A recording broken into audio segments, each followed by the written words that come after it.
ভাইরা আমার, বিশ্বনবীর দাদা আব্দুল মুত্তালিব কাবা ঘরের গিলাফটা ধরে দু চোখের পানি ফেলা কান্দে আর ডাক দিয়া বলে, মালিক,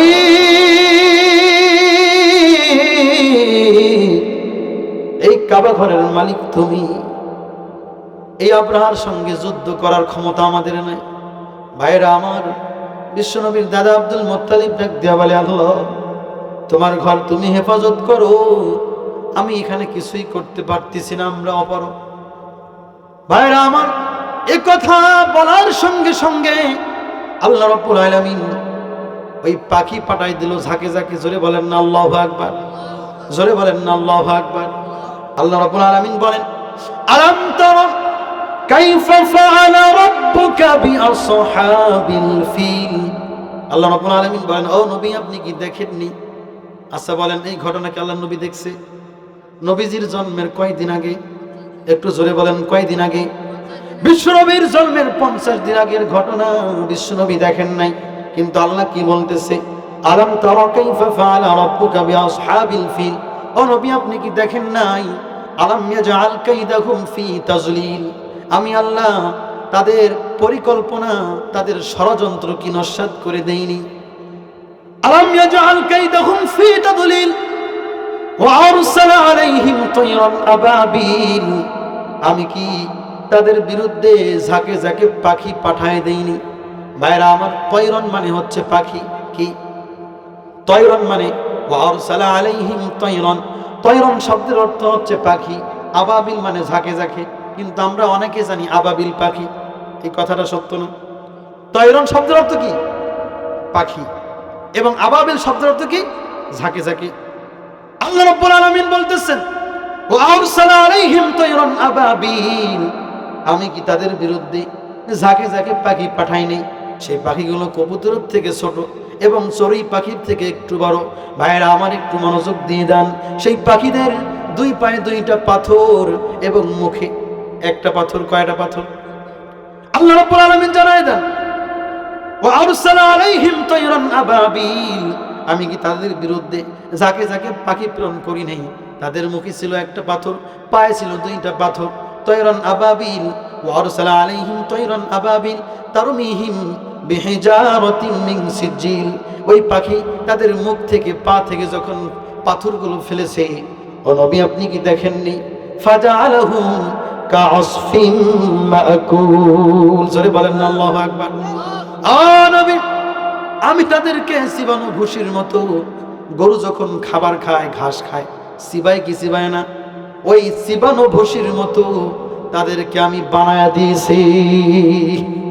সম্মানিত ভাইরা আমার, যুবক ভাইরা, মুরব্বী বাবা,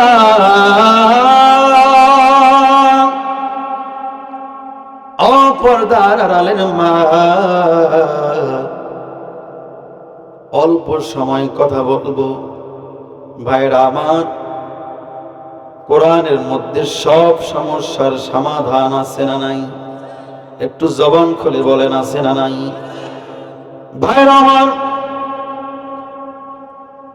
কোরআন এমন একটি কিতাব, এই কোরআনের মধ্যে আল্লাহ রাব্বুল আলামিন সব সমস্যার সমাধান দিয়ে দিয়েছে। আল্লাহ রাব্বুল আলামিন এজন্যই জানিয়ে দিচ্ছেন, ওয়ানাজ্জালনা আলাইকাল কিতাবা তিবয়ানান লিকুল্লি শাই।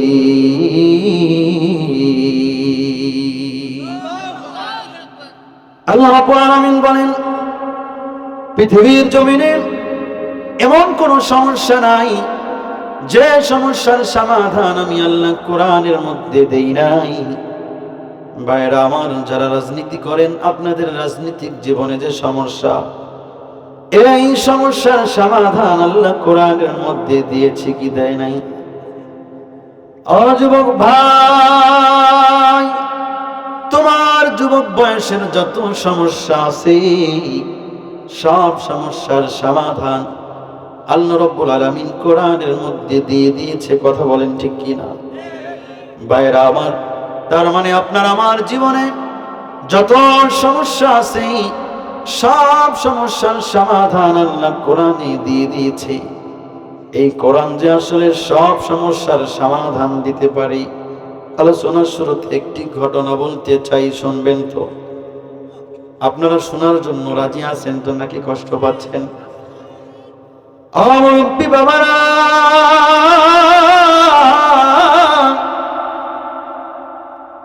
এই কোরআন যে আসলে সব সমস্যার সমাধান দেয়। হযরত ইমাম মালিক রাহমাতুল্লাহি আলাইহির জামানার একটি ঘটনা আপনাদেরকে শোনায় যাই। হযরত ইমাম মালিক রাহমাতুল্লাহি আলাইহি যখন মদিনার বিচারপতি, হযরত ইমাম মালিকের জামানার ঘটনা গভীর মনোযোগ দেন। মদিনায় একজন মহিলা দুনিয়া থেকে চিরবিদায় নিয়ে চলে গেল। ওই মহিলা নেককার একজন আবেদা সালেহা একজন মহিলা দুনিয়া থেকে চিরবিদায় নিয়ে চলে গেল।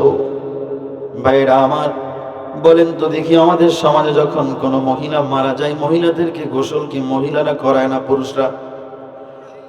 একটু আওয়াজ দিয়ে বলুন। ওই মহিলা দুনিয়া থেকে চলে যাওয়ার সঙ্গে সঙ্গে তিনজন মহিলা তার গোসলের কাজে নিয়োজিত হয়ে গেল। ওই মহিলাটাকে পর্দার আড়ালে সুন্দর মতো ঘিরে যখন তিনজন মহিলা তাকে গোসল করাবে, মাথার কাছ দিয়ে দুজন মহিলা আর পায়ের কাছ থেকে একজন মহিলা ওই মহিলাকে গোসল করাবে। মাথার কাছ থেকে যে দুইজন মহিলা গোসল করাতে করাতে তার গায়ের দিকে আসতেছিল, পায়ের কাছ থেকে একজন মহিলা গোসল করাতে করাতে যখন সামনের দিকে আগাচ্ছিল, ভাইরা আমার, ওই পায়ের কাছের যে মহিলা তার উরুর কাছে যখন চলে আসছে, বিসমিল্লাহ বলে যখন তার হাতটা ওই মৃত মহিলার উরুর উপরে, চরুর উপরে বিসমিল্লাহ বলে কাপড়টা সরাইয়া হাতটা রেখেছি। হাতটা রাখার সঙ্গে সঙ্গে ওই জীবিত মহিলার হাতটা অলৌকিক ভাবে ওই মৃত মহিলার রানের সঙ্গে আটকে গিয়েছে। জোরে বলেন আল্লাহু আকবার। কথা কি বুঝা পাচ্ছেন ভাইয়া? জীবিত মহিলার হাতটা মৃত মহিলার উরুর সঙ্গে, মানে চরুর সঙ্গে আটকে গিয়েছে। এত টানাটানি এই হাতটাকে আর সেখান থেকে খুলতে পারে না। তারা তিনজন অনেক বুদ্ধি পরামর্শ করেছে, অনেক চেষ্টা করেছে, টানা হেসরা, তারপরে ওই মৃত মহিলার শরীর থেকে হাতটাকে আর খুলতে পারে নাই। ভাইয়ের আমার, ঘটনা পরক্ষণেই বাহিরে ছড়িয়ে গেল। পুরো এলাকার লোক অবাক। একজন জীবিত মহিলার হাত মৃত মহিলার উরুর সঙ্গে আটকে গিয়েছে, এই অলৌকিক ঘটনা তারা কখনো দেখে নাই, শোনে নাই। কিভাবে সম্ভব? অনেক বুদ্ধি পরামর্শ করার পরে সেই হাতটাকে সেখান থেকে খুলতে পারলো না। সকাল থেকে সন্ধ্যা হয়ে গিয়েছে। একজন বলল, একটা কাজ করা যাক, এই জীবিত মহিলার হাতটাকে কবজি থেকে কেটে দাও, তাহলে তার হাতটা আলাদা হয়ে যাবে। ভাইয়েরা আমার, গভীর মনোযোগ দিবেন। জীবিত মহিলার স্বামী সন্তানবাদী হয়ে গেল। ডাক দিয়ে বলে, না না, আমাদের স্ত্রী। ওই জীবিত মহিলার সন্তান ডাক দিয়ে বলে, আমার মা তোমাদের মহিলার উপকার করতে গিয়েছে, তার হাত কেটে দিবে, এটা আমরা মানি না। তারপর আরেকজন একটা পরামর্শ দিয়ে দিল, একটা কাজ করাও, হাত যেহেতু কাটবেন না, তাহলে একটা কাজ করুন, ওই জীবিত মহিলার হাতটা মৃত মহিলার চরু থেকে গোস্তটা কেটে আলাদা করে দেন। ভাইয়েরা আমার, মৃত মহিলার স্বামী বাদী হয়ে গেল। মৃত মহিলার স্বামী ডাক দিয়ে বলে, ওই এলাকার লোকেরা,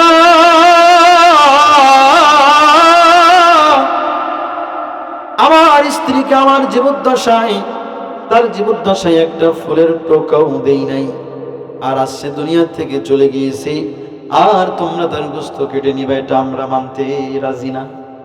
ভাইয়েরা আমার, এত পরামর্শ কোনো ফায়সালা হচ্ছিল না। সবাই পরামর্শ করে সে জামানার প্রধান বিচারপতি মদিনার হযরত ইমাম মালিক রাহমাতুল্লাহি আলাইহি, সবাই মিলে হযরত ইমাম মালিক রাহমাতুল্লাহি আলাইহির দরবারে চলে গেল। ঘটনা হযরত ইমাম মালিককে খুলে বললেন। হযরত ইমাম মালিক ডাক দিয়া বলে, ও এলাকার লোকেরা, আমি এখান থেকে কোনো কথা বলতে পারবো না, আর আমি এরকম কোনো কথার রায়ও দিতে পারবো না। যা রায় হবে কোরআন থেকে হবে। কোন জায়গা থেকে হবে? কোরআন থেকে রায় ঘোষণা হবে, বিচার ফয়সালা হবে। এই ঘটনা কিভাবে তোমরা ঘটনার থেকে উদ্ধার হতে পারবে সেটার জন্য কোরআনে যেতে হবে। সম্মানিত ভাইয়েরা আমার, হযরত ইমাম মালিক ডাক দিয়ে বললেন, তাহলে একটা কাজ করা যাক, চলো আমরা সেই ঘটনাস্থলে চলে যাই। হযরত ইমাম মালিক রাহমাতুল্লাহি আলাইহি ঘটনাস্থলে চলে আসলেন। হযরত ইমাম মালিক রাহমাতুল্লাহি আলাইহি এসে সেই মহিলাকে পর্দার আড়াল থেকে ডাক দিয়ে বললেন, ও মহিলা,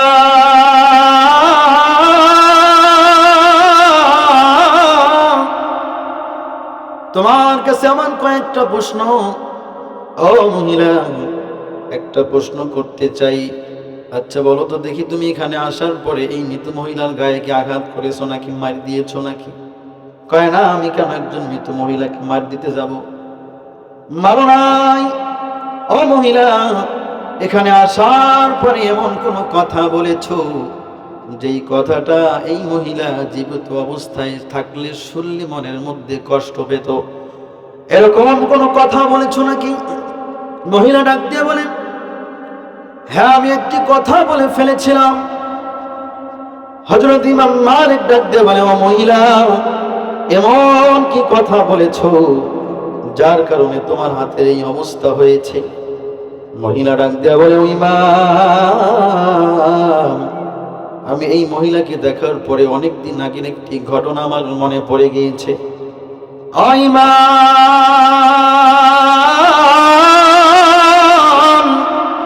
এই মহিলাকে দেখার পরে অনেক দিন আগে এই মহিলাকে আমার বাড়ির পাশে একজন খারাপ যুবক আছে, সেই জেনাকারী যুবকের বাড়ির পাশ দিয়ে সন্ধ্যাবেলায় এই মহিলাকে হেঁটে যেতে দেখেছি। আল্লাহু আকবার। জবান খুলে বলুন আল্লাহু আকবার। হযরত ইমাম মালিক ডাক দিয়ে বলেন, ও মহিলা, এই মহিলা একটা খারাপ যুবকের বাড়ির পাশ দিয়ে হেঁটে গিয়েছে, এটা তাতে সমস্যা কোথায়? সে যে তার সাথে খারাপ কাজ করছে বা জেনা করছে, এটার কোনো প্রমাণ আছে? ওই মহিলা ডাক দিয়ে বলে, হ্যাঁ আমি নিজের চোখে দেখছি সন্ধ্যাবেলা হেঁটে যেতে। ভাইরা আমার, বলুন তো দেখি, গত 17 বছর এরকম মিথ্যা অপবাদ আমাদেরকে দেওয়া হয় নাই? জোরে বলুন, দেওয়া হয় নাই? ও যুবক ভাইরা, ও মুরব্বী বাবাজিরা, গত 17 বছর এরকমই মিথ্যা নাটক সাজিয়ে আলেমদের বিরুদ্ধে মামলা হামলা দেওয়া হয়েছে। কথা বলেন ঠিক কিনা?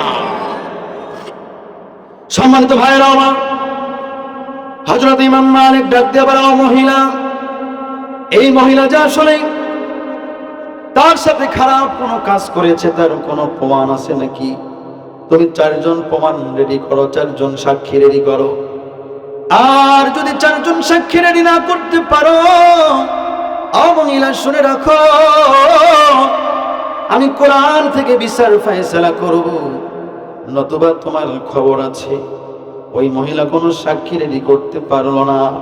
ভাইরা আমার, সেদিন হযরত ইমাম মালিক, মদিনার প্রধান বিচারপতি হযরত ইমাম মালিক রাহমাতুল্লাহি আলাইহি কোরআন থেকে একটি ঐতিহাসিক রায় ঘোষণা করেছিলেন, এবং ওই মহিলার হাতের কি অবস্থা হয়েছিল এই ঘটনা জানার দরকার আছে না নাই? এই ঘটনা যতক্ষণ পরিষ্কারভাবে খোলাসা করবেন না, এই ময়দান ছাড়বেন না। কারা কারা রাজি আছেন 2টা হাত তুলে দেখায় দেন। আপনারা যদি আমার সাইডে চলে যান, ওই মহিলার হাত কিন্তু ভাই ওইখানে আটকায় থাকবে। সম্মানিত ভাইরা আমার,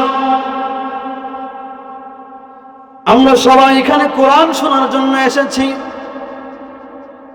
ভাইরা আমার, বন্ধুগণ আমার, আমরা সারা রাত জেগে জেগে কোরআনের আলোচনা শুনি, তবে আপনি আমি আমল করতে চাই না। কথা বলেন ঠিক কিনা?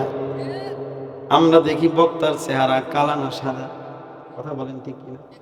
বক্তা খাটো না লম্বা? বক্তার কণ্ঠ ভালো না খারাপ? কথা বলেন ঠিক কিনা?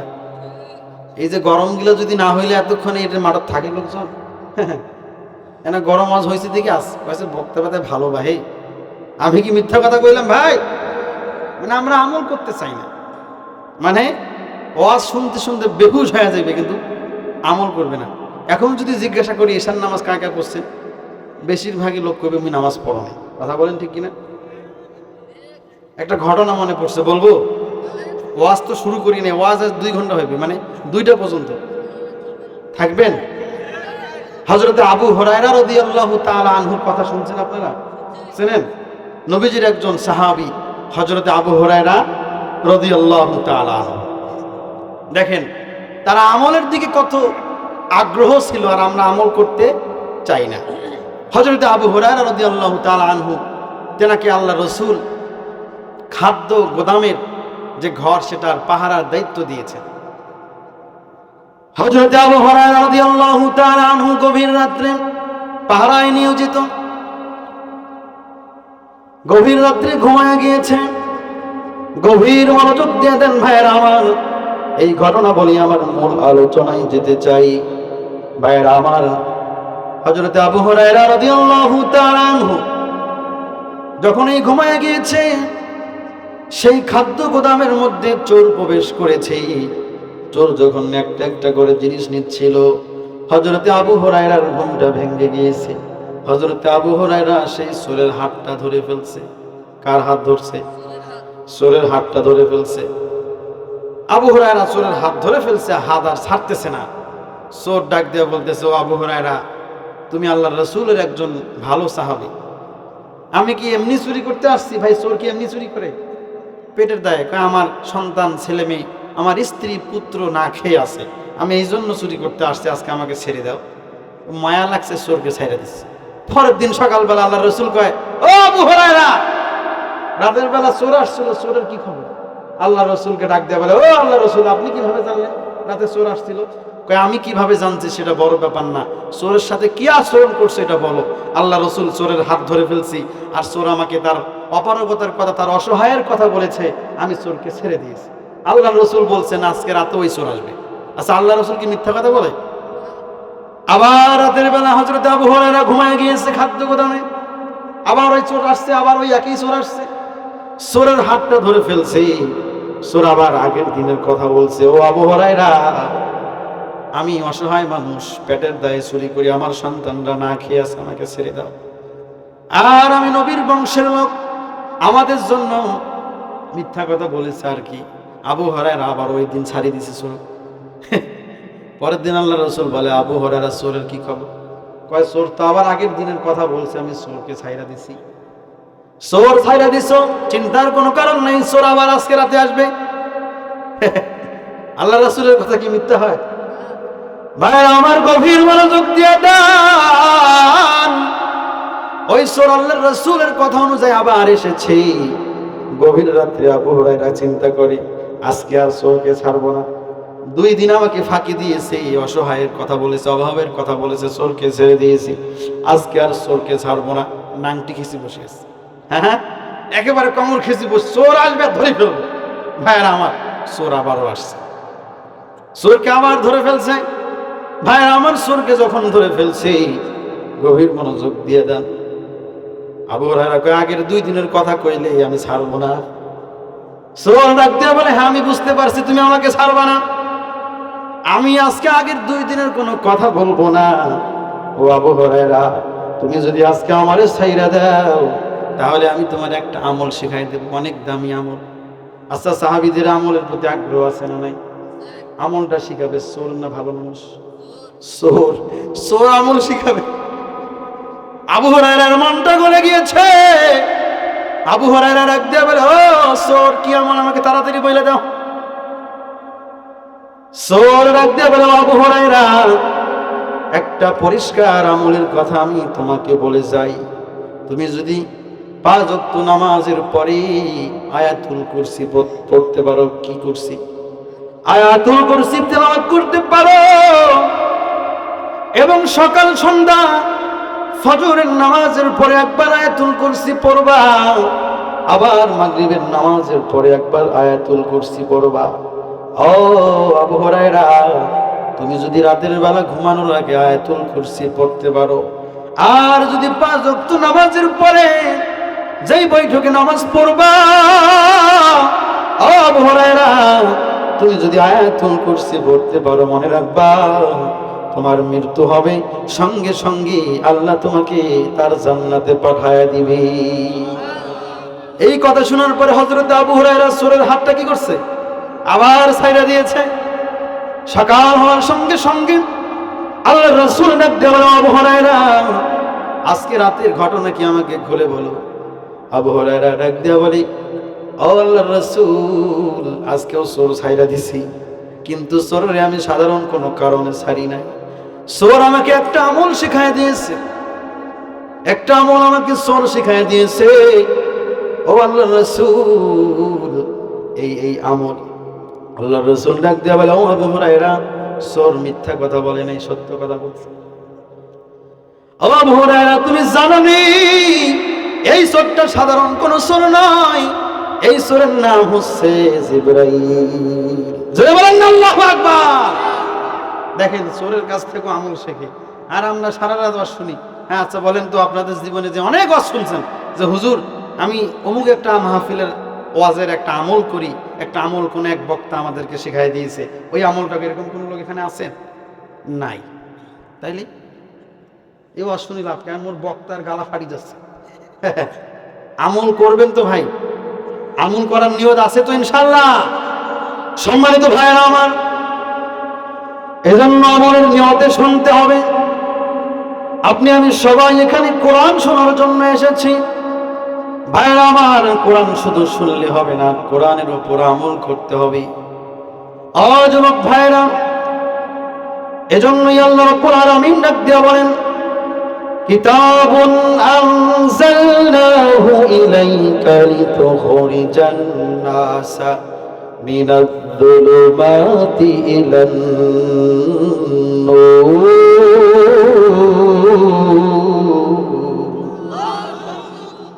ভাইরা আমার, আল্লাহ রাব্বুল আলামিন জানায় দেয়, ও পৃথিবীর মানুষেরা, এই কোরআন তোমাদেরকে জাহান্নাম থেকে মুক্ত করে জান্নাতি বানাবে। এই কোরআন তোমাদেরকে জাহান্নাম থেকে মুক্ত করে জান্নাতি বানাবে। এই কোরআন তোমাদেরকে শয়তানের পথ থেকে আল্লাহর পথে নিয়ে আসবে। ভাইরা আমার, যুবক ভাইরা, বলো দেখি তোমরা বর্তমানে কোরআনের কাছে না দূরে? এই মাহফিলে কোরআনের কাছে, কিন্তু দুঃখজনক হলেও সত্য, মুসলমান যুবক ভাইয়েরা এবং মা বোনেরা বেশিরভাগ আমরা এখন কোরআন থেকে দূরে থাকি। কথা বলেন ঠিক কিনা? ভাইরা আমার, কোরআনের কাছে আসলে লাভ কি? এবং কোরআন দিয়ে যদি সমাজকে করতে পারেন, কোরআন দিয়ে আপনার জীবনকে পরিচালনা করতে পারেন, তাহলে কি লাভ? একটু মনোযোগ দিয়ে দেন। আমেরিকার একজন ডক্টর, তার নাম হচ্ছে ডক্টর উইলিয়াম ব্রাউন্স।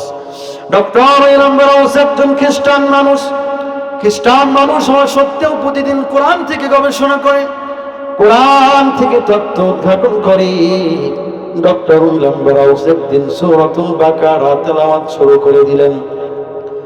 যালিকাল কিতাবু লা রাইবা ফীহি হুদাল লিল মুত্তাকিন।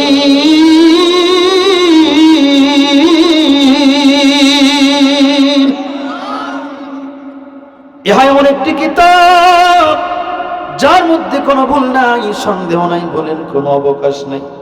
ও মুরব্বী বাবা, কোরআনের মধ্যে কোনো ভুল আছে নাকি? একটু জবান করে বলেন, কোরআনের মধ্যে কোনো ভুল আছে নাকি? কোরআন এমন একটি কিতাব, কোরআনের মধ্যে কোনো ভুল নাই। ডক্টর ব্রাউন্স অবাক হয়ে গেলেন। তিনি তার তেলাওয়াতের মাত্রাটা তিনি আরো বাড়িয়ে দিলেন। তেলাওয়াত করতে করতে সূরাতুর রহমান তেলাওয়াত শুরু করে দিলেন।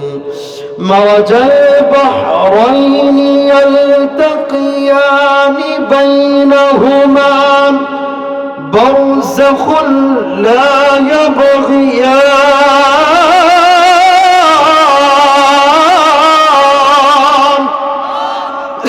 জোরে বলেন না ভাই, আল্লাহু আকবার। মারাজাল বাহরাইনি ইয়ালতাকিয়ানি বাইনাহুমা বারযাখুন লা ইয়াবগিয়ান। আল্লাহ রাব্বুল আলামিন এই আয়াতের মধ্যে একটা তত্ত্ব দিয়ে দিচ্ছে। ডক্টর উইলিয়াম ব্রাউন্স একজন খ্রিস্টান মানুষ হওয়া সত্ত্বেও অবাক হয়ে গেলেন, কিভাবে সম্ভব? ভাইরা আমার, আল্লাহ রাব্বুল আলামিন তত্ত্ব দিয়ে দিচ্ছেন, সমুদ্রের মধ্যে দুই ধরনের পানি সৃষ্টি করেছি, একটা লবণাক্ত পানি আর একটা মিষ্টি পানি। দুইটাই সমানভাবে ঢেউ খায়, তবে একটা আরেকটার সাথে কখনো মিশ্রিত হয় না।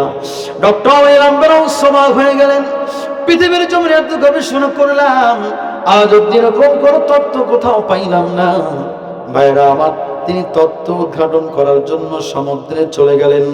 সমুদ্রের মধ্যে চলে গিয়ে তার হাতের মধ্যে একটা ক্যামেরা ছিল, সেই ক্যামেরা দিয়ে সেই পানির একটা ছবি তুলে বাড়িতে চলে আসলেন। গভীর রাত্রে সেই ছবিটাকে কম্পিউটারের স্ক্রিনের মধ্যে দিয়ে গবেষণা শুরু করে দিলেন। ভাইরা আমার, গভীর মনোযোগ দিয়ে দেন। এই ডক্টর উইলিয়াম ব্যারাউজ যখন ছবিটাকে বড় করে আবার ছোট করে, আবার বড় করে আবার ছোট করে, এভাবে তার মনের অজান্তেই একজন খ্রিস্টান মানুষ অলৌকিক ভাবে বলে ফেললেন, আল্লাহু আকবার। এত জোরে চিৎকার মেরে আল্লাহু আকবার বলেছে, তার পরিবারের সবাই ঘুম থেকে জাগ্রত হয়ে গিয়েছে। মেয়ে ডাক দিয়া বলে, বাবা তুমি মুসলমানদের তাকবীর, মুসলমানদের স্লোগান কেন দিয়েছো?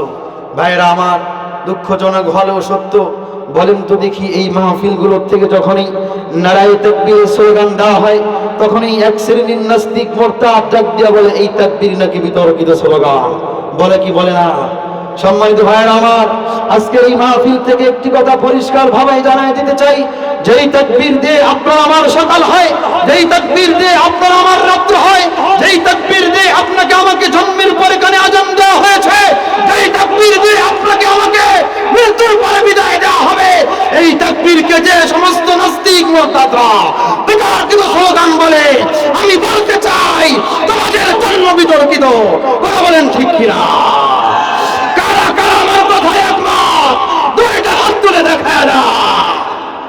গবেষণা করি, কোরআন থেকে তত্ত্ব উদ্ঘাটন করি, তোমরা জানবা না।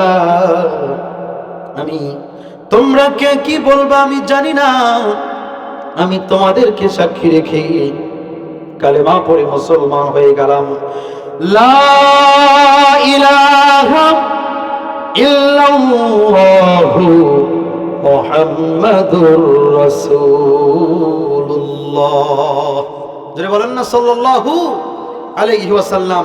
একজন খ্রিস্টান মানুষ কোরআনের কাছে এসে তার জীবন কি হয়ে গিয়েছে? ধন্য হয়ে গিয়েছে। সে ইসলাম গ্রহণ করেছে। আল্লাহর রাসূল এজন্যই বলেন, আল কুরআনু আহাব্বু ইলাল্লাহি মিনাস সামাওয়াতি ওয়াল আরদ। সাত আসমান সাত জমিনের ভেতরে যা কিছু আছে সব কিছুর মধ্যে আল্লাহর কাছে আল্লাহর কোরআনের সম্মান বেশি। কথা বলেন ঠিক কিনা? ও মুসলমান ভাইরা, ও যুবক ভাইরা, ও পর্দার আড়ালের মা বোনেরা, এখন আপনাদের কাছে প্রশ্ন, বলেন তো দেখি, এই কোরআন কি পানি পড়া দেওয়ার জন্য আসছে? একটু জোরে আওয়াজ দিয়ে বলুন, এই কোরআন পানি পড়া দেওয়ার জন্য আসছে? এই কোরআন কি ঘরে এই তাকিয়ার মধ্যে তুলে দেওয়ার জন্য আসছে? আমরা কিছু সংখ্যক লোক এটা মনে করি এই কোরআন মনে হয় তাকিয়ার ভিতরে, এবং হুজুর এটা পড়বে আর মিলাদ শরীফ পড়াবে, এটাই মনে করি। কথা বলেন ঠিক কিনা? সম্মানিত ভাইয়েরা আমার, এই কোরআনের জন্য আল্লাহ নাজিল করেন নাই। ভাইয়েরা আমার, আলোচনা একটু ভিন্ন দিকে নিতে চাই। আপনারা কি কষ্ট পাচ্ছেন? জোরে বলেন, কষ্ট পাচ্ছেন? সম্মানিত ভাইয়েরা আমার, তবে অনেকে মনে করে এই কোরআন মোমবাতির আলো, ফু দিলাম আর নিভে গেল। মনে করে কি করে না? একটু আওয়াজ দিয়ে বলেন, মনে করে না? ওই চান্দুরা আছে না পালাইছে, যারা এটা মনে করতো আছে না পালাইছে, কিন্তু ওদের মতো নব্য আবু জেহেল মার্কা কিছু আছে না নাই? জোরে বলেন, আছে না নাই? আপনাদের এলাকায় নেই? আছে? বাবরে, কোরআনের কথা শুনে খালি চুলকে। আমার কিন্তু ভাই অ্যালার্জি আছে, মানে অ্যালার্জি, গলায় অ্যালার্জি থাকলে কি হয়? চুলকায়। অ্যালার্জি থাকলে যে চুলকায় এটা বোঝা যায়। আর ওদের কোরআন শুনলে চুলকায়। কি কোন কষ্ট পাচ্ছেন আপনারা? আছে না নাই? ওরা মনে করে এই কোরআন ফু দিলাম নিভে গেল। টানাটানি যতই করেন ভাই, বলেন তো কোরআন কে নাজিল করেছে? ইন্না নাহনু নাযালনা যিকরা ওয়া ইন্না লাহু লাহাফিজুন। নিশ্চয়ই কোরআন যিনি নাজিল করেছেন, এই কোরআনের সংরক্ষণের দায়িত্ব তার। কথা বলেন ঠিক কিনা? মনে রাখবেন, মনে রাখবেন ভাইরা আমার, আল্লাহ যদি চায় ছোট বাচ্চাদেরকেও দিয়ে ফুটবলের মতো শট দিয়া ভারতে পাঠায় দিতে পারে। কথা বলেন ঠিক কিনা? বাংলাদেশের মুসলমান কিন্তু ভুলে যায় নাই। বলেন, আল্লাহ আছে না নাই? যদি আগুনে লেগে ধ্বংস হয়ে যায়, যদি আগুনে লেগে ধ্বংস হয়ে যায়, পৃথিবীর সব বইয়ের দোকান, তবু বিশ্ব থেকে হারাবে না পবিত্র কোরআন, তবু বিশ্ব থেকে হারাবে না পবিত্র কোরআন। ঠিক না? কোরআন হারাবে? এটা কি আমার বাপদাদার কিনা সম্পত্তি? আপনাদের, আওয়ামী লীগের, বিএনপির, জামাত ইসলামীর, শরমনায়ের, যারা তাবলিগ করে তাদের? এটা কার কিতাব? হ্যাঁ, সহজ বিষয় না ভাই।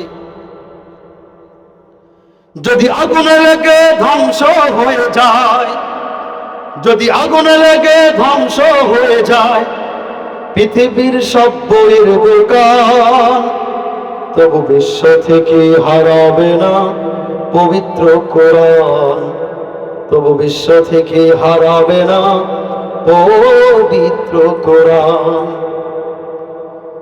করবে কেমন করে কোরআন ধ্বংস? আগুনের দেশ আছে বিশ্ব জুড়ে লক্ষ লক্ষ কোরআনে হাফেজ। ঠিক না? করবে কেমন করে কোরআন ধ্বংস? আগুনের দেশ আছে বিশ্ব জুড়ে লক্ষ লক্ষ কোরআনে হাফেজ।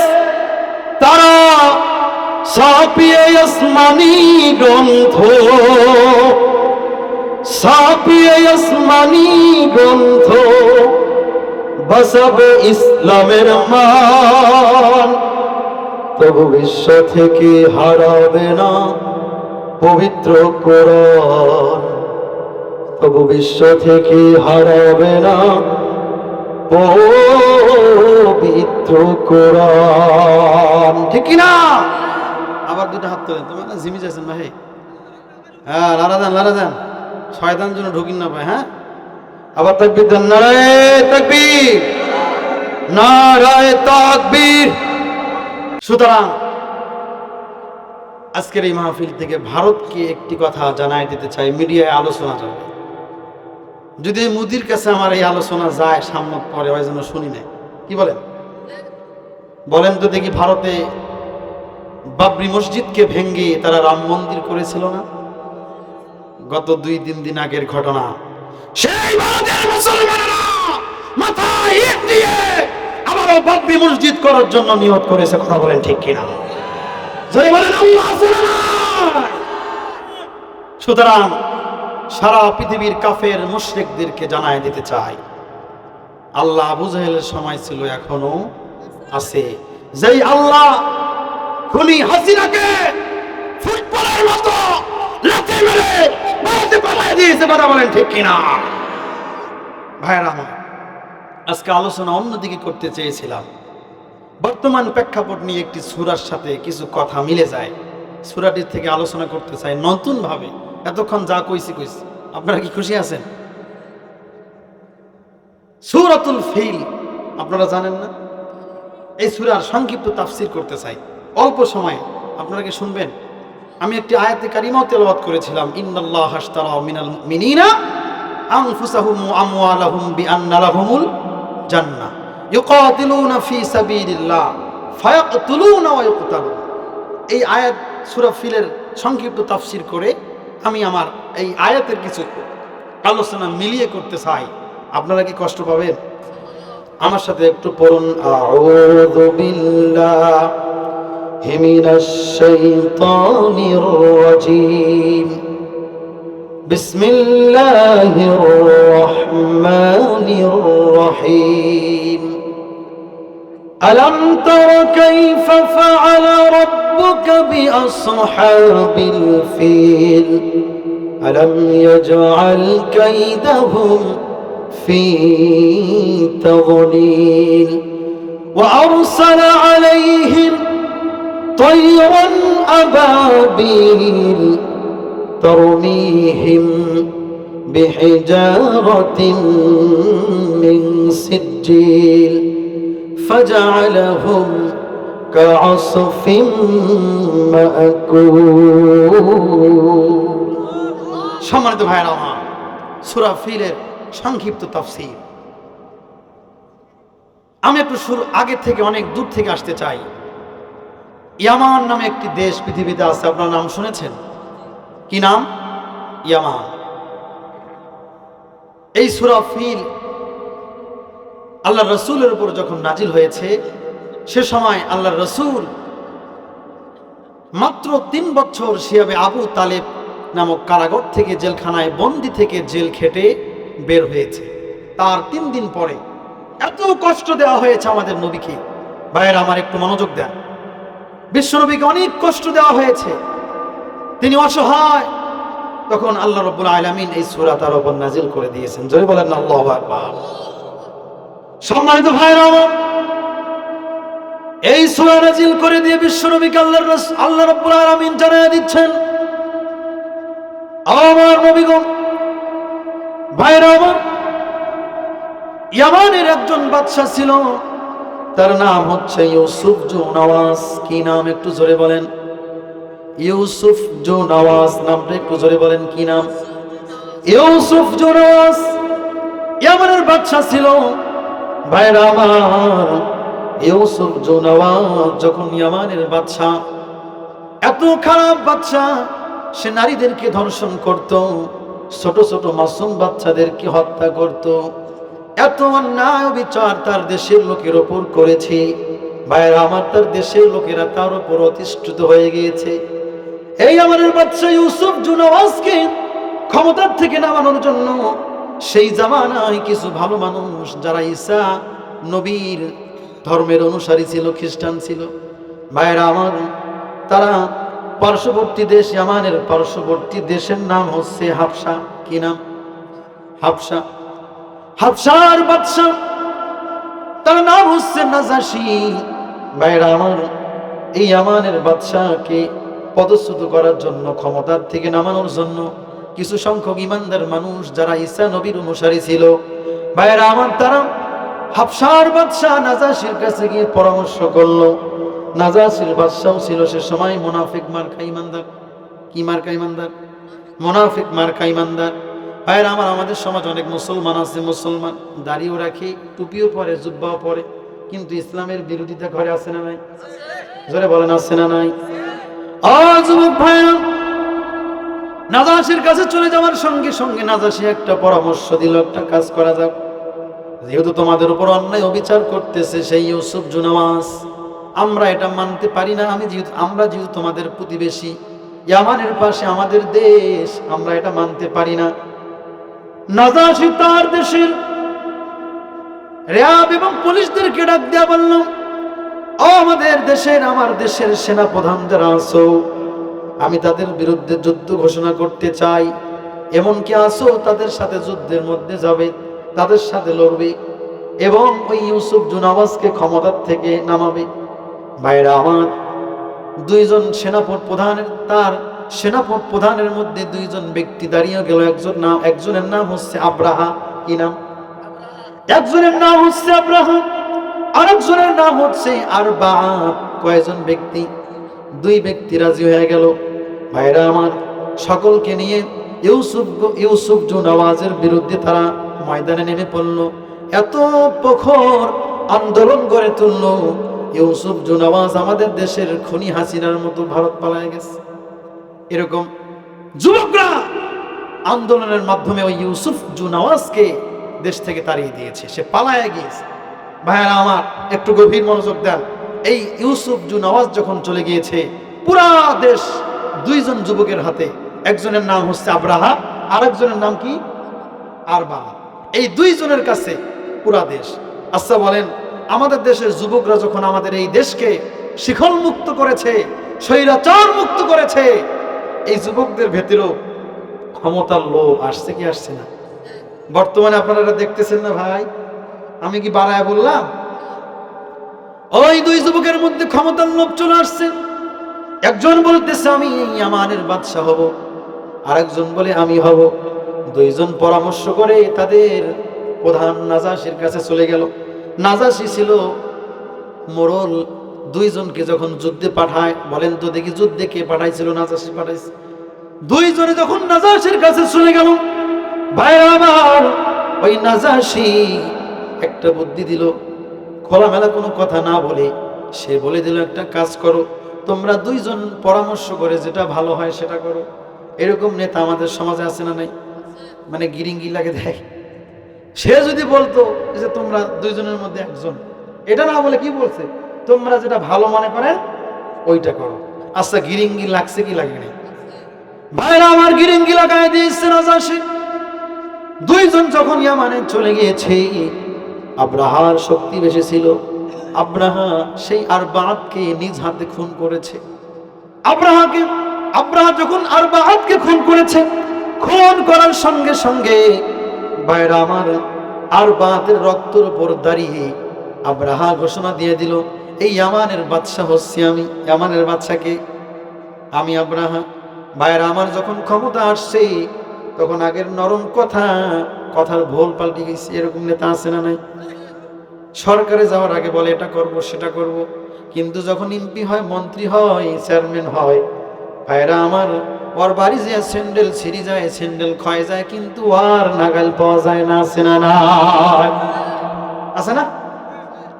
আব্রাহার ক্ষমতা, পাওয়ার গরম চলে আসলো, ক্ষমতার অহংকার চলে আসলো। ও যুবক ভাইয়েরা, গভীর মনোযোগ দেন। তাফসীর বুঝার মতো ক্ষমতা থাকতে হবে। তাফসীর যখন করা হয় তখন সাধারণ শ্রোতাদের কিন্তু ভালো লাগে না, আমাদের ভালো লাগে গান, হাসি তামাশা। কথা বলেন ঠিক কিনা? যদি আপনারা একটু মনোযোগ দিয়ে শোনেন, হয়তো বা একটু পরেই ভালো লাগা শুরু করবেই। ও যুবক ভাইয়েরা, আব্রাহা আবার চলে গেল, নাজাশীর কাছে চলে গেল। নাজাশী, কি করা যায়? আমি তো এখন ইয়ামানের বাদশাহ, আমাকে একটা পরামর্শ দাও। নাজাশী একটা পরামর্শ দিল, একটা কাজ করো, পাশের দেশ হচ্ছে মক্কা। এই মক্কায় ভাইরা আমার, সারা পৃথিবীর মানুষরা যে তওয়াফ করে, উমরা করে, হজ করে, ওই মক্কার লোকেরা তারা অনেক টাকা ইনকাম করে, অনেক, তাদের ব্যবসা ভালো, মানুষ যাতায়াত হলে ব্যবসা ভালো হয় না? তো নাজাশী বুদ্ধি দিল, একটা কাজ করো, তুমি এই ইয়ামানে ওই মক্কার মতো একটি সুন্দর কাবা ঘর বানাও এবং এই কাবা ঘরে অ্যাডভার্টাইজ করে দাও, পুরা পৃথিবীর লোক ওই ভাঙ্গা কাবায় আর যাবে না, তোমার কাবায় আসবে, দেখবা যে তোমার দেশের নাম আরো উন্নতি হবে। নাউজুবিল্লাহ। এই বুদ্ধি কে দিয়েছে? নাজাশী।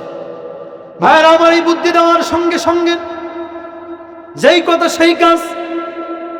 আব্রাহা চলে গেল, চলে গিয়ে ওই কাবার মতো হুবহু সুন্দর করে রূপা স্বর্ণ দিয়ে একটা সুন্দর চাকচিক্যময় কাবা ঘর তৈরি করেছে। কেমন সুন্দর চাকচিক্যময় কাবা ঘর তৈরি করেছে। ভাইরা আমার, গভীর মনোযোগ দিয়ে দেন। বলেন তো দেখি, কাবা ঘরের মালিক কে? আর আল্লাহর ঘরের বিরোধিতা করে আবার ঘর বানাইছে, আল্লাহ আছে না নাই? একটু জবান খুলে বলেন, আল্লাহ আছে না নাই? ভাইরা আমার, গভীর মনোযোগ দিয়ে দেন।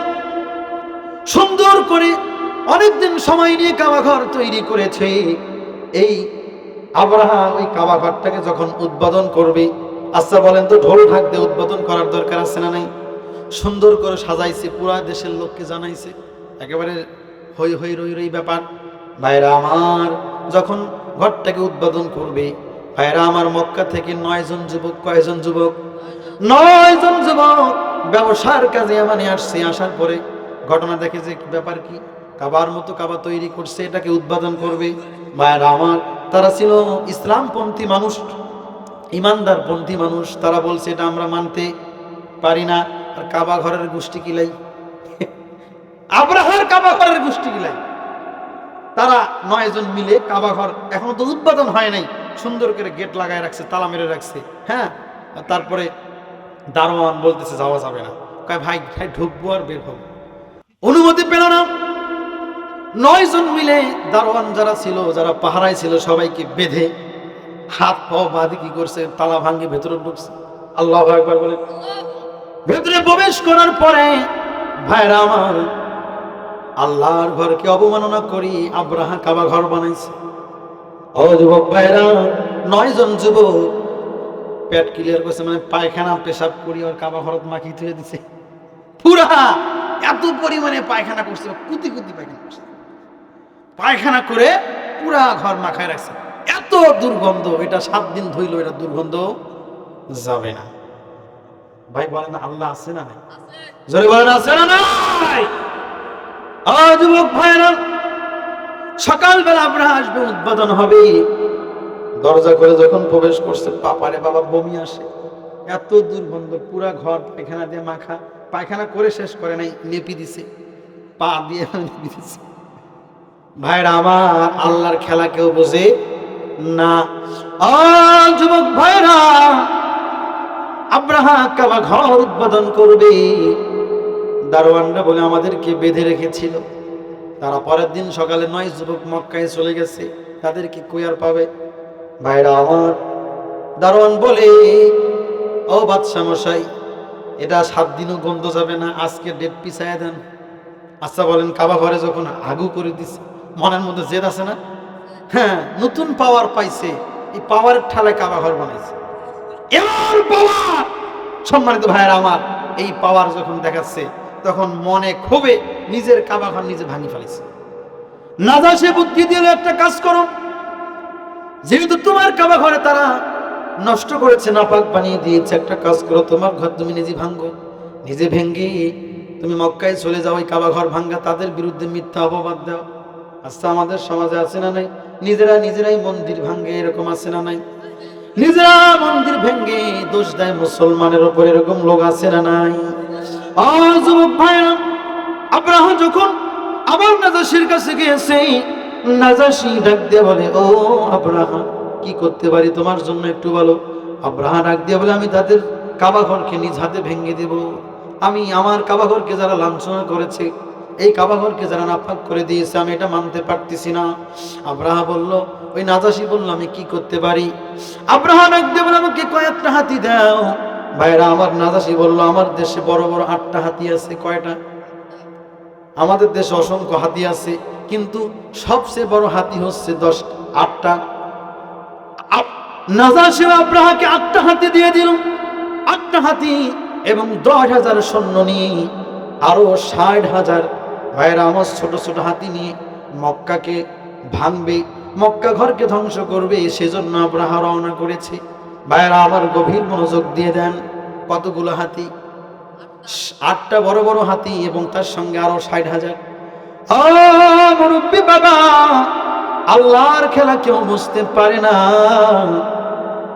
এই 8টা হাতির মধ্যে সবচেয়ে বড় হাতিটার নাম ছিল মাহমুদ। সবচেয়ে বড় হাতিটার নাম ছিল মাহমুদ। এই মাহমুদ 8টা হাতি চালানোর জন্য 8টা ড্রাইভার ছিল। হাতি কিন্তু সবাই চালাতে পারবে না, পারবে? এরকম অভিজ্ঞ লোক লাগবে, ড্রাইভার লাগবে, যেরকম গাড়ি চালাইতে লোক লাগে। 8টা হাতির জন্য 8 জন প্রশিক্ষণ প্রাপ্ত লোক দিয়ে দিল।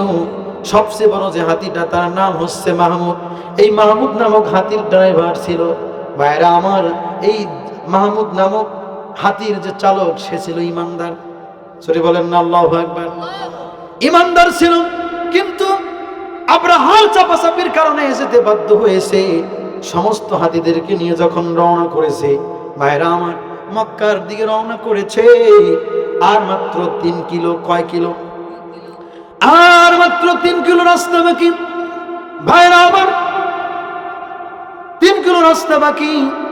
প্রতিমধ্যে বিশ্বনবীর দাদা আব্দুল মুত্তালিব, কি নাম? আব্দুল মুত্তালিবের 200 উট এই আব্রাহা দখল করে নিয়েছে। কয়শো উট? 200 উট দখল করে নিয়েছে। ভাইরা আমার, 3 কিলোমিটার দূরের থেকে একটা লোক পাঠায় দিয়েছে, আব্রাহা যাও, ওই আব্দুল মুত্তালিবকে ডাক দিয়ে বলো, যিনি মক্কার মুতাওয়াল্লি, যার কাছে মক্কার চাবিটা আছে, তাকে যে বলো আব্রাহা কাবা ঘর ধ্বংস করার জন্য আসছে, খবরটা দিয়ে দাও এবং তাকে জানায় দাও, সে যদি রাজি না হয়, তার 200 উট আমরা দখলে নিছি, এই উট তাকে দেওয়া হবে না। ভাইরা আমার, প্রতিনিধি দল যখন রওনা করেছে, দৌড় দিয়ে গিয়েছে। আব্দুল মুত্তালিবকে যখন ডাক দিয়ে বলে, ও আব্দুল মুত্তালিব, তুমি কি সংবাদ পাও নাই? আব্রাহা বাদশাহ, ইয়ামানের বাদশাহ 60,000 হাতি নিয়ে তোমার এই কাবা ঘরকে ধ্বংস করার জন্য আসছে। আব্দুল মুত্তালিব বিশ্বনবীর দাদা ডাক দিয়া বলে, ও আব্রাহার লোক, শুনে রাখো, এই কাবা ঘর ধ্বংস করতে আসছো, সেটা ভালো কথা, কিন্তু আমার 200 উট কোথায়? 200 উট দাও। কি বলছে? আমার 200 উট দাও, কাবা ঘর ভাঙবা, কাবার মালিক এবং আব্রাহা বুঝবে। এখানে আমার মাথা গলার কোনো কারণ দেখি না। আমি শুনতে পেরেছি লোকের মাধ্যমে, তোমরা আমার 200 উট দখলে নিছো, আমি গরিব মানুষ, আমার 200 উট আমার দিয়ে দাও, আর যে আল্লাহ কাবা ঘর বানাইছে এই কাবা ঘরের হেফাজতের দায়িত্ব কার? জোরে বলেন কার? এই কথা যখন বলছে ওই লোক যে যখন আব্রাহাকে এই ঘটনা বলছে, পাগল নাকি? কাবা ঘর ভাঙতে আসছে তার কোনো চিন্তা নাই, সে কাবা ঘরের মোতোয়াল্লি আর সে 200 উঠ চায়। অবাক না? সম্মানিত ভাইরা আমার, বিশ্বনবীর দাদা আব্দুল মুত্তালিব, বিশ্বনবীর মা আমিনা, যখন বিশ্বনবী মা আমিনার গর্ভে, ভাইরা আমার এই ঘটনা ঘটেছে বিশ্বনবীর জন্মের 50 দিন আগে। কতদিন আগে?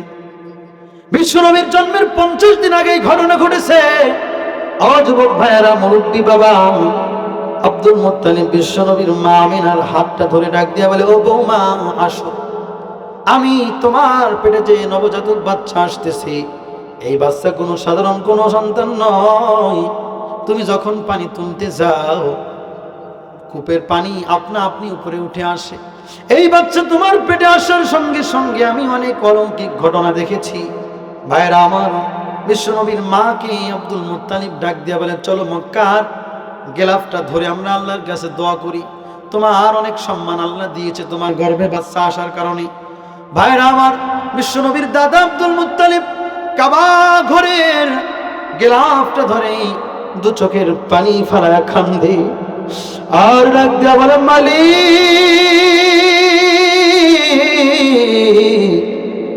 এই কাবা ঘরের মালিক তুমি, এই আব্রাহার সঙ্গে যুদ্ধ করার ক্ষমতা আমাদের নাই।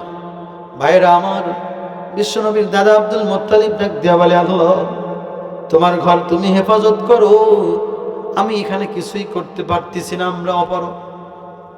ভাইরা আমার, এই কথা বলার সঙ্গে সঙ্গে আল্লাহ রাব্বুল আলামিন ওই পাখি পাঠাই দিল ঝাঁকে ঝাঁকে। জোরে বলেন না আল্লাহু আকবার, জোরে বলেন না আল্লাহু আকবার। আল্লাহ রাব্বুল আলামিন বলেন, আলাম তারা কাইফা ফাআলা রাব্বুকা বিআসহাবিল ফিল। আল্লাহ রাব্বুল আলামিন বলেন, ও নবী আপনি কি দেখেননি? আচ্ছা বলেন, এই ঘটনা কি আল্লাহর নবী দেখছে? নবীজির জন্মের কয়দিন আগে? একটু জোরে বলেন, কয়দিন আগে? বিশ্বনবীর জন্মের 50 দিন আগের ঘটনা বিশ্বনবী দেখেন নাই, কিন্তু আল্লাহ কি বলতেছে, আলাম তারা কাইফা ফাআলা রাব্বুকা বিআসহাবিল ফিল। ও নবী আপনি কি দেখেন নাই? আলাম ইয়াজআল কাইদাহুম ফি তাজলিল।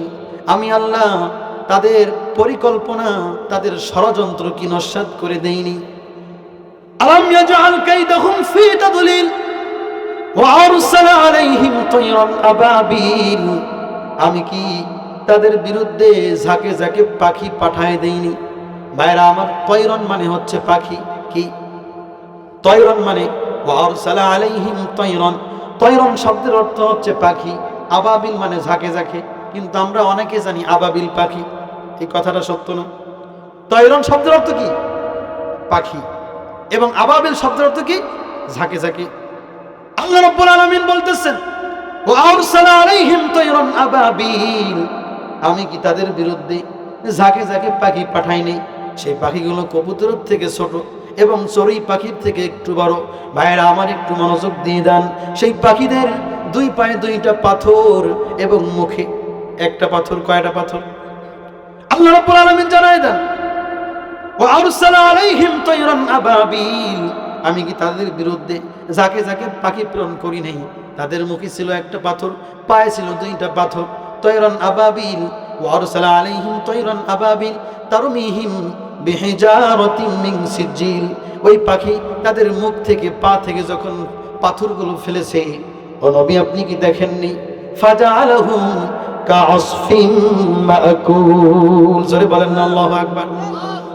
নবী, আমি তাদেরকে চিবানো ভুসির মতো, গরু যখন খাবার খায়, ঘাস খায়, চিবায় কি চিবায় না? ওই চিবানো ভুসির মতো তাদেরকে আমি বানায়া দিয়েছি। জোরে বলেন, ওই আল্লাহ এখনো আছে না নাই? জোরে বলেন, আছে না নাই? ও যুবক ভাইরা,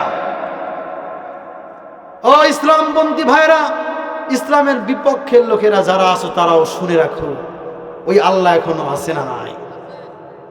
ভাইরা আমার, সেদিন 60,000 হাতি এবং সৈন্যকে আল্লাহ রাব্বুল আলামিন ছোট পাখি দিয়ে ধূলিসাৎ করে দিয়েছিল।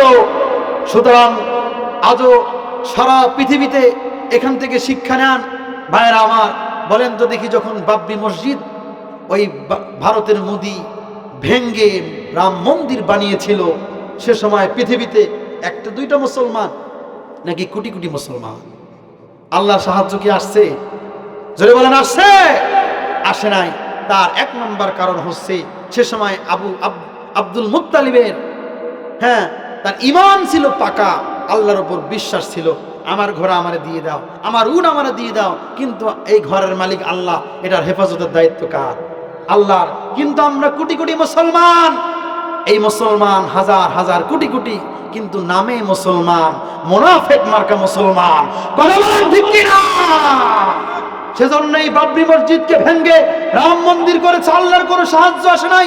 ভাইরা আমার, বাইতুল মুকাদ্দাসকে ইহুদিরা বারবার আক্রমণ করেছে, তারপরও আল্লাহর কোনো সাহায্য আসে নাই। কথা বলেন ঠিক কিনা? সুতরাং বলতে চাই, ও যুবক ভাইরা, ও মুরব্বী বাবাজিরা, ও পর্দার আড়ালের মা বোনেরা, ইমানের মতো ইমান যদি আনতে পারেন, যার পরিমাণ ইমান যদি আনতে পারেন, হাজার হাজার লাগবে না, লক্ষ কোটি লাগবে না। এই যুবকদেরকে যেরকম আল্লাহ রাব্বুল আলামিন বাংলাদেশকে স্বাধীন করেছে, আবার যদি ইমানদার একজন দাঁড়ায় যায়, সেই আল্লাহ আমাদের পক্ষে আসবে। কথা বলেন ঠিক কিনা? ইমান এত পাওয়ার, ইমানের এত পাওয়ার, কোটি কোটি লাগে না। সেই আল্লাহ আব্রাহাকে ধ্বংস করেছে, সেই আল্লাহ এখনো আছে না নাই? জোরে বলেন, আছে না নাই? সম্মানিত ভাইরা আমার, আরেকটা কথা মনোযোগ দেন। আল্লাহ রাব্বুল আলামিন যে বলেছেন, আলাম তারা কাইফা ফা, আপনি কি দেখেন না? আল্লাহ রাসূল কি দেখছে? এই কথার ব্যাখ্যাটা নিয়ে যান ভাইরা আমার। আল্লাহ রাসূল দেখেন নাই বিশ্বনবীর জন্মের কয়দিন আগের ঘটনা? বিশ্বনবীর জন্মের 50 দিন আগের ঘটনা। ভাইরা আমার, বিশ্বনবীর একজন সাহাবী আছে, তার নাম হচ্ছে আবু বকর। কি নাম? আবু বকর। এই আবু বকর বিশ্বনবীর শ্বশুর। কথা বলেন ঠিক কিনা? বিশ্বনবীর শ্বশুর আবু বকর। আবু বকর রাদিয়াল্লাহু তাআলা আনহুর দুইটা মেয়ে, একজনের নাম হচ্ছে আসমা, দ্বিতীয় জনের নাম হচ্ছে হযরতে আয়েশা। কি নাম? দুইজন মেয়ে, একজনের নাম হচ্ছে আসমা রাদিয়াল্লাহু তাআলা আনহু। আসমা রাদিয়াল্লাহু তাআলা আনহু আয়েশার থেকে 10 বছরের বড়। ভাইরা আমার, গভীর মনোযোগ দেন। আল্লাহ যে বলেছে, হে নবী, আপনি কি দেখেন নাই আমি ওই হাতিওয়ালাদের সাথে কি রূপ আচরণ করেছিলাম? এই কথার ব্যাখ্যাটা নিয়ে যান ভাইরা আমার। আবু বকরের বাড়িতে প্রতিদিন একটা ফকির সকালে আসে, দুপুরে আসে, আবার বিকালে আসে। আপনাদের এলাকায় ভিক্ষুক আছে না নাই? ভিক্ষুক, যেই ভিক্ষুকটা শনিবারে যায়, ওটা কি রবিবারেও যায়? ওরা এলাকা ভাগ করি না। কথা বলেন ঠিক কিনা? কিন্তু একটা ভিক্ষুক সকালেও আসে, দুপুরেও আসে, বিকালেও আসে, মানে এক বাড়িতে বারবার আসে। আচ্ছা, ভিক্ষা দিতে কোনো সমস্যা আছে? কিন্তু সন্দেহ, এরকম একজন মানুষ, যেই মানুষটা মক্কার মানুষও না, অপরিচিত একজন মানুষ, এই মানুষটা বারবার ভিক্ষার জন্য আসে, কারণ কি? সন্দেহ লেগে গেছে। হযরত আসমা তার বাবা আবু বকরকে ডাক দিয়ে বলে, বাবা, একটা রহস্যজনক ঘটনা। একজন ভিক্ষুক সকালেও আসে, দুপুরেও আসে, বিকালেও আসে, কারণটা কি? ওই ভিক্ষুককে ধরে ফেলছে। ভিক্ষুক ভিক্ষা দিই, তাতে কোনো সমস্যা নাই, কিন্তু তোমার পরিচয় দিয়ে যেতে হবে। ভাইরা আমার, ভিক্ষুককে বলছে, ভাত খাও, আমার বাবা আসলে তোমার পরিচয়টা দিয়ে যাবা। হযরত আবু বকর বাড়িতে চলে আসছে। ও যুবক ভাইরা, হযরত আবু বকর আসার পরে আসমা রাদিয়াল্লাহু তাআলা আনহু তার বাবাকে বলছে, বাবা, এই ঘটনা। হযরত আবু বকর ডাক দিয়ে বলে, ও ভিক্ষুক, কারণ কি? তুমি সকালেও আসো, দুপুরে আসো, বিকালে আসো, তার কারণটা কি? ভাইরা আমার, ভিক্ষুক ডাক দিয়ে বলে, তার একটা কারণ আছে, এই কথা আপনাকে বলা যাবে না। এই কথা আমাকে বিশ্বনবীর দরবারে নিয়ে চলেন। জোরে বলেন আল্লাহু আকবার। আমাকে বিশ্বনবীর দরবারে নিয়ে চলেন। ও ভাইরা আমার, বিশ্বনবীর দরবারে যখন নিয়ে গিয়েছে, বিশ্বনবীকে ঘটনা খুলে বলেছে। বিশ্বনবী বলে, ও আগন্তুক, ও পথিক, কারণ কি একটু খুলে বলো। ভাইরা আমার, একেবারে একজন বৃদ্ধা মানুষ, হাতগুলো ভাঙ্গা, পাগুলো ভাঙ্গা, বয়সের ভারে নিয়ে পড়েছে। ভাইরা আমার, এরকম একজন বয়স্ক মানুষ, সে বলে, আমি আমার পরিচয়টা দেব, কিন্তু আমার ভয় হয়, আপনারা আমাকে অ্যারেস্ট করবেন, বন্দি করবেন, আমার কি হয়? ভয় হয়। ভাইরা আমার, বিশ্বনবী রাখতে বলবে না, পথিক, তুমি তোমার মনের কথা খুলে বলতে পারো, আমরা তোমাকে কিছুই বলবো না। বিশ্বনবীকে ডাক দিয়ে বলে, ওগো নবী, আমি গোপনে ঈমান আনছি। জোরে বলেন আল্লাহু আকবার। আমি ঈমান এনেছি আপনার জন্মের 50 দিন আগের ঘটনা। আব্রাহা নামক বাদশা এই কাবা ঘরকে ধ্বংস করার জন্য এসেছিল। ওগো নবী, বড় বড় 8টা হাতি পাঠাইছিল। তার মধ্যে বড় হাতিটার নাম ছিল মাহমুদ। এই মাহমুদ নামক হাতির চালক হচ্ছি আমি। আল্লাহু আকবার, জবান আল্লাহু আকবার। ওই মাহমুদ নামক হাতির চালক হচ্ছি আমি। ওগো নবী, আমি ঈমান এনেছিলাম। আমি ঈমান আনার পরেও ওই আব্রাহার চাপে পড়ে এই কাবা ঘর ধ্বংসের জন্য গিয়েছিলাম। আমি বুঝতে পেরেছিলাম 3 কিলোমিটার দূরের থেকে এই হাতিগুলো আর যাচ্ছিল না। আমি আব্রাহাকে ডাক দিয়ে বলেছিলাম আমরা চলে যাই, হাতি যাচ্ছে না। আব্রাহা তারপর আমাদেরকে জোর করে নিয়ে গিয়েছিল। আমি আল্লাহর কাছে বলেছিলাম, আল্লাহ আমার জীবনটা ভিক্ষা দাও। আমি ঈমান এনেছি, আমি তার চাপে পড়ে আসছি। ভাইরা আমার, ওই বয়স্ক পথিক ডাক দিয়ে বলে, গো নবী দেখেন তারপরও কিছু ছিটা পোটা পাথর আমার গায়ে পড়েছে। আমার হাতটা চলে গিয়েছে, পাটা পঙ্গু হয়ে গিয়েছে। আমি যুদ্ধ চলাকালীন এই কাবা ঘরকে যখন রক্ষা করার জন্য পাখি ঝাঁকে ঝাঁকে এসে পাথরগুলো মারতেছিল, আমি আল্লাহর কাছে আমি দেখতেছিলাম সবাই ধ্বংস হয়ে যাচ্ছিল, চিবানো ঘাসের মতো হয়ে যাচ্ছিল। আমি অজ্ঞান হয়ে গিয়েছিলাম। 3 দিন পরে আমি গিয়ে দেখি আমার জ্ঞান ফিরছে, আমি একটা গুহার ভেতরে। জোরে বলেন না আল্লাহু আকবার। ওগো নবী, আল্লাহ আমাকে হেফাজত করেছিল। আচ্ছা বলেন, আল্লাহ যে বলছে ও নবী আপনি কি দেখেননি? আচ্ছা, ওই পথিকের কাছ থেকে, মাহমুদ নামক হাতির চালকের কাছ থেকে আল্লাহর নবী যখন এই ঘটনা শুনছে, আচ্ছা এটা কি দেখার কোনো বাকি আছে? জোরে বলেন, দেখার কোনো বাকি আছে? ও যুবক ভাইরা আমার, দেখার কোনো বাকি নাই। ওই পথিক আবারও বিশ্ব নবীর হাতে হাত রেখে কালিমা পড়ে মুসলমান হলেন। লা ইলাহা ইল্লাল্লাহু মুহাম্মাদুর রাসূলুল্লাহ। ভাইরা আমার, বলেন তো দেখি সেই আল্লাহ এখনো আছে না নাই? একটু জবান খুলে বলেন, আল্লাহ আছে না নাই? ভাইরা আমার, আপনাদের সামনে আরো একটি আয়াতে কারিমা তেলাওয়াত করেছিলাম। ইন্নাল্লাহা আশতারা মিনাল মুমিনিনা আনফুসাহুম ওয়া আমওয়ালাহুম বিআন্না লাহুমুল জান্নাহ ইউকাতিলুনা ফি সাবিলিল্লাহি ফায়াকতুলুনা ওয়া ইউকতালুন। ভাইরা আমার, আল্লাহ রাব্বুল আলামিন বলেন, নিশ্চয় আমি কিনে নিয়েছি মুমিন বান্দাদের জান এবং মাল জান্নাতের বিনিময়ে। জোরে বলেন না আল্লাহু আকবার। আল্লাহ বলতেছেন, নিশ্চয় আমি কিনে নিয়েছি ইমানদার বান্দার জান এবং মাল। কিসের বিনিময়ে? জান্নাতের বিনিময়ে। ভাইরা আমার, এই জান মাল কে কিনে নিয়েছে? একটু জোরে বলেন, কে কিনে নিয়েছে? আল্লাহ কিনে নিয়েছে। ভাইরা আমার, সুতরাং যে কিনে নেয় এই জিনিসটা তার কাছে থাকে না যে বিক্রি করে তার কাছে থাকে?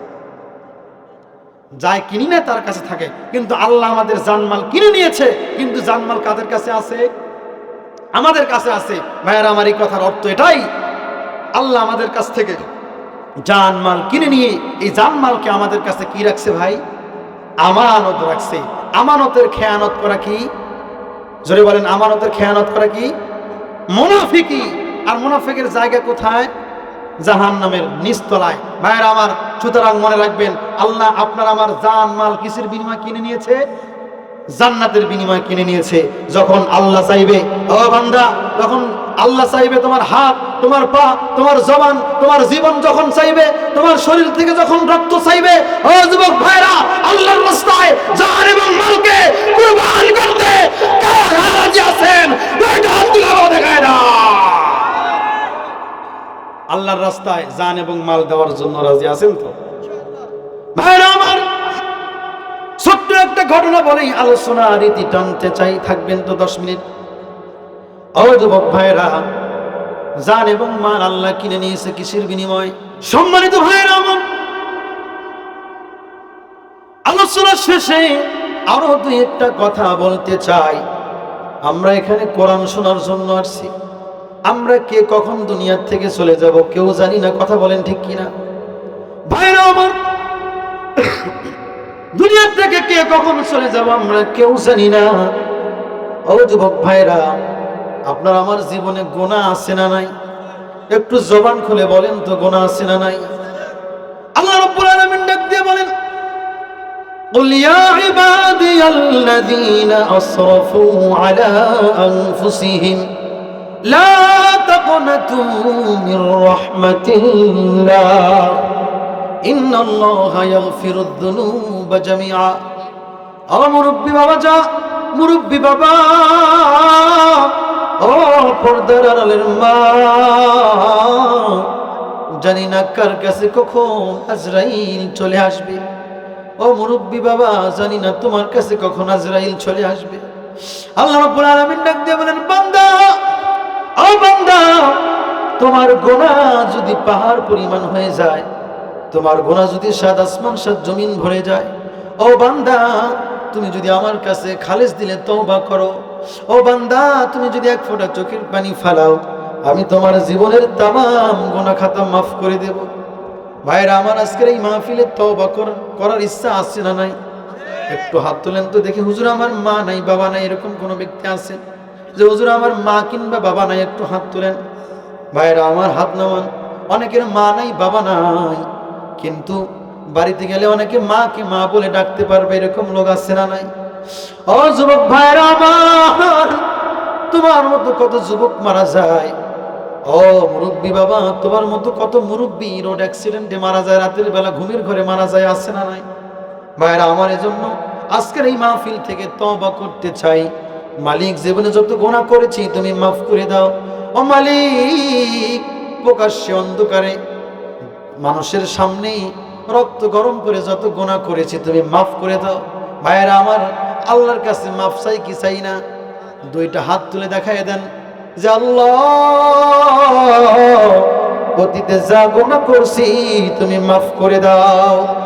বলেন যে আল্লাহ, আমরা আর নামাজ ছাড়বো না। ডাক দিয়ে বলেন, আর নামাজ ছাড়বো না। মা বোনেরা বলেন, আর কখনো পর্দা ছাড়বো না, অন্যের আইল ঠেলবো না, মা বাবার সাথে আবদ্ধ হব না, মা বাবার সাথে ভালো আচরণ করবো। দুইটা হাত নামায় দাও।